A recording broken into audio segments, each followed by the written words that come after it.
Vladimir Putin tem um histórico na KGB, ele é um autoritário e também várias pessoas russas que falaram contra ele simplesmente sumiram do mapa. O juízo de Deus vai chegar pro Putin. Mas acontece que tem mais coisa dentro disso pra gente falar.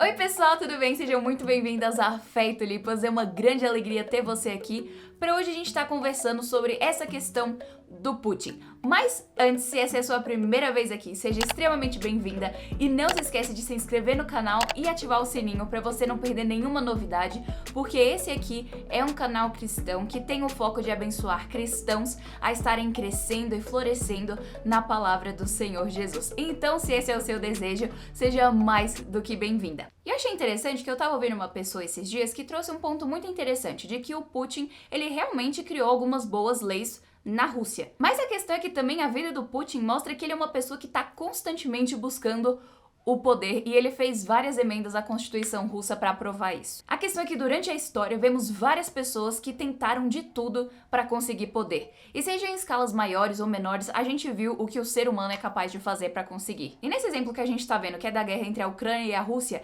a gente vê que a vida de milhares de pessoas estão sendo colocadas em jogo por causa dessa busca. E entenda que em nenhum momento eu tô dizendo que a culpa é 100% de um país e zero do outro. Eu não tô falando isso de forma alguma. Mas o meu ponto é que Deus não vai deixar impune o mal que está acontecendo. Ele vai julgar porque Deus promete que ele vai vindicar o seu povo. E nós sabemos que temos irmãos crentes, tanto na Rússia quanto na Ucrânia, que nesse momento estão sofrendo com as consequências de tudo isso, e são pessoas que nós precisamos nos lembrar delas nas nossas orações. Então, Deus vai sim trazer juízo contra essas pessoas más. Mas uma coisa que a gente também precisa parar pra pensar é que a gente tem a tendência de, muitas vezes, quando a gente vê pessoas más tentando conquistar poder e a gente vê várias coisas horríveis acontecendo ao nosso redor, a gente tem a tendência de olhar pra tudo, olhar pra outras pessoas e pensar como elas são más e como nós somos pessoas boas. De que aquelas pessoas que estão causando as guerras, elas que são pessoas más. Nós não, nós somos pessoas boas. E é interessante a gente pensar sobre essa nossa tendência, porque certa vez o Senhor Jesus ele disse que não há ninguém bom além de Deus. E também na Bíblia nós lemos no livro de Salmos que Deus olha dos céus procurando alguém que seja bom, alguém que faça o bem e não vê ninguém. Mas como assim? Como que não tem nenhuma pessoa boa na Terra? A questão é que muitas vezes a gente se compara com pessoas más. A gente olha, a gente coloca a gente de um ponto e outra pessoa que a gente considera má do outro e a gente olha, poxa, eu sou realmente uma pessoa boa. Mas a questão é que em nenhum momento Deus nos chama para comparar a nossa bondade com a de outras pessoas para ver quem merece o céu e quem não merece. A questão é que Deus criou um padrão que é muito mais certo do que qualquer um que nós, como seres humanos, poderíamos criar. E esse padrão se chama os 10 mandamentos. Com certeza você já ouviu falar sobre os 10 mandamentos, que foram aquelas ordenanças que Deus prescreveu para o povo hebreu logo depois que eles saíram do Egito. Mas acontece que os 10 mandamentos em nenhum momento é algo que só serve para os hebreus há milhares de anos atrás e que para hoje, a gente não precisa mais disso. Esse padrão que Deus criou, ele é eterno e a gente tem que usar ele nas nossas vidas sempre. Então vamos parar um minuto pra gente usar esse teste de Deus pra gente ver se nós somos pessoas boas ou não. Quantas mentiras você já contou na sua vida? Para qualquer um de nós, a gente nem consegue contar porque esse número é muito alto. E quem conta uma mentira, nós chamamos de mentiroso. A segunda pergunta. Você já roubou alguma coisa, mesmo que ela fosse pequena e meio insignificante? A questão é que quem rouba é ladrão. E a última. Você já odiou alguém? A Bíblia diz que aquele que odeia o seu irmão é um assassino. E provavelmente, se você foi 100% sincero, você viu que você é um mentiroso, um ladrão e um assassino de coração. Então, no padrão de Deus, você é inocente ou culpado? Em outras palavras, céu ou inferno? E às vezes pode ser que você esteja falando assim, não, para um momento. Eu já fiz tantas coisas boas na minha vida e essas coisas, com certeza, eu fiz mais coisas boas do que ruins, então quando eu chegar perante Deus, Deus vai olhar isso e vai me deixar entrar no céu. A questão é que, por exemplo, tenta pensar isso em um tribunal. Você está sendo acusado, digamos, de atropelar alguém E você diz pro juiz: não, olha, mas eu já fiz muita coisa boa na minha vida e essa daí foi só uma. A questão é que um juiz justo não vai deixar isso passar só porque você já fez várias coisas na sua vida, porque não é simplesmente uma questão de exclusão, mas uma coisa de que ele vai te julgar por aquilo que você fez de errado. E esse exemplo se aplica à nossa relação com Deus, porque as coisas boas que a gente faz não exclui aquilo que nós fizemos de errado, não exclui os nossos pecados. Então, talvez você esteja pensando, e agora já era. E realmente, não tem nada que nós podemos fazer por nós mesmos para conseguir mudar esse cenário. Esse cenário parece que está bem fechado, uma vez que Deus é santo e nós somos pecadores e Deus não vai permitir de maneira nenhuma que pecadores entrem no céu. Mas acontece que Deus, ele criou um caminho.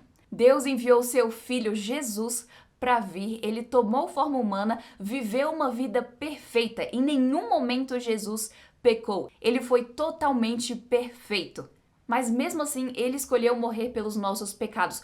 Tudo aquilo que nós merecíamos no momento que Jesus estava na cruz caiu sobre ele. Mas também é interessante a gente pensar uma coisa que Jesus falou na cruz e que muitas vezes a gente passa batido ou às vezes a gente nem entende.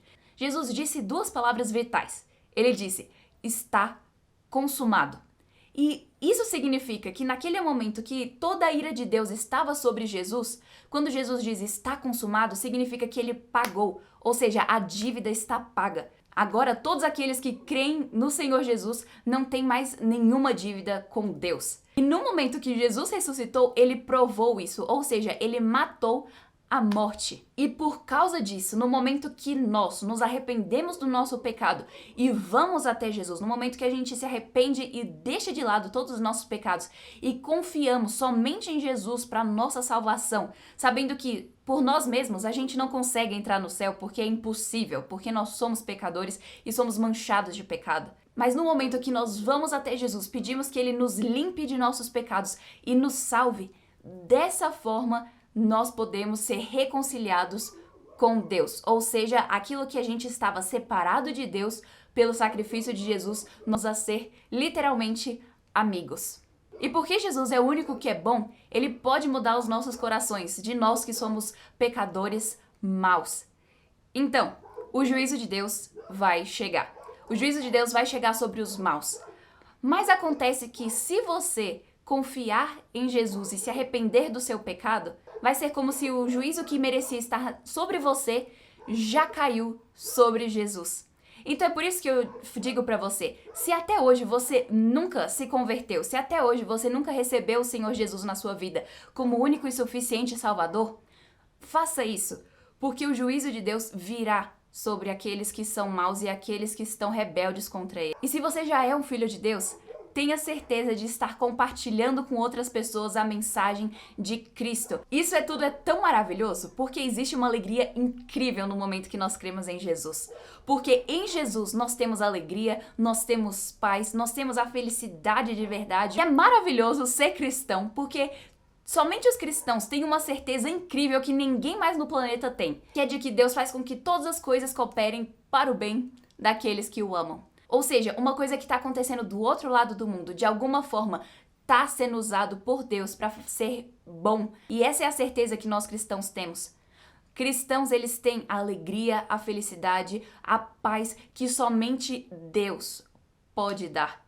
E se você não é cristão, isso pode ser seu no momento que você se arrepender e confiar no Senhor Jesus. Então faça isso porque você vai encontrar uma alegria incrível. Você vai ter paz com Deus e alegria sem fim. Se você quiser entender melhor sobre como Deus faz com que todas as coisas que estão acontecendo cooperem para o bem daqueles que o amam, eu recomendo muito esse livro aqui. Se chama Tudo para o Seu Bem, escrito pelo Thomas Watson. Nesse livro ele vai explicar o que cada uma dessas palavras significa e vai trazer um grande conforto para os cristãos. Isso é interessante porque isso traz para os cristãos uma paz de saber que pode acontecer várias coisas nesse mundo, mas a questão é que o futuro dos cristãos é bom. E a questão é que cristãos, nós não precisamos ter nenhuma preocupação ou ansiedade nesse momento, porque nós sabemos que o futuro que Deus tem para nós é um futuro bom.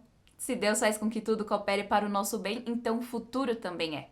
Então nós podemos ter a certeza de que Deus ele tem planos que são bons para nos darem esperança e futuro. Então, se você tá olhando tudo que tá acontecendo nesse mundo agora e tá com o coração apertado, lembre-se de duas coisas. Deus, ele vai julgar os maus e ele promete que tudo vai cooperar para o bem daqueles que o amam. Essa é a certeza que o cristão tem. E desse jeito, seja o que for que você vê por aí de notícias e seja lá o que as outras pessoas te disserem, tenha essas duas certezas, porque isso vai trazer paz a você. E lembre-se de que todas as ansiedades e preocupações que você tem, você pode levar ao Senhor Jesus em oração.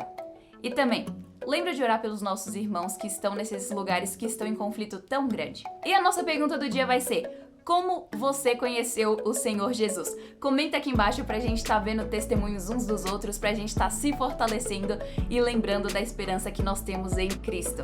E eu espero que você tenha gostado desse vídeo. Se você gostou, não esquece de deixar o seu like, o seu comentário, de se inscrever e ativar o sininho pra você não perder nenhuma novidade. E a gente se vê na semana que vem.